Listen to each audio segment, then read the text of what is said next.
ఏంటమ్మా మీకు అందరికి జ్ఞాపకం ఉందా? నేను లాంగ్ బ్యాక్ ఆర్టీసీలో కండక్టర్లు పెట్టాను, జ్ఞాపకం ఉందా? ఉన్నారా ఇప్పుడు కండక్టర్లు?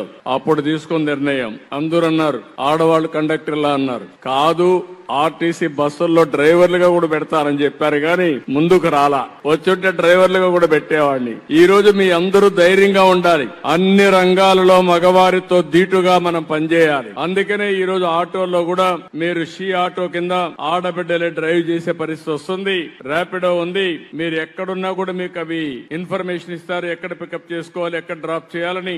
ఆటోమేటిక్ గా డబ్బులు కూడా వాళ్ళకి వెళ్ళిపోతాయి. ఆ డబ్బులు మీకు ఆటోమేటిక్ గా డిడక్ట్ చేస్తా ఉంటారు. ఇంకో పక్కన మోటార్ బైకులు కూడా మీరు ఎవరన్నా డ్రాప్ చేయగలిగితే మోటార్ బైకులు కూడా ఇప్పిస్తాం. ఇప్పుడే నేను అడిగాను, ఎటు ఆఫీస్కి వెళ్తా ఉంటాం కాబట్టి అప్పుడప్పుడు మోటార్ బైకులు కూడా డ్రాప్ చేసి అదనంగా డబ్బులు సంపాదించుకుంటామని ఆడబిడ్డలు చెప్పే పరిస్థితికి వచ్చారు. మీరు సొంత వాహనాలంటూ కూడా ఇందులో చేరొచ్చు. దానివల్ల అదనపు ఆదాయం వస్తుంది. నేను ఆలోచించేది వినూత్నమైన ఆలోచనలు మీకు అందుబాటులో తెస్తాను. నా ఆలోచనల్ని అందిపుచ్చుకోవడం మీ బాధ్యత.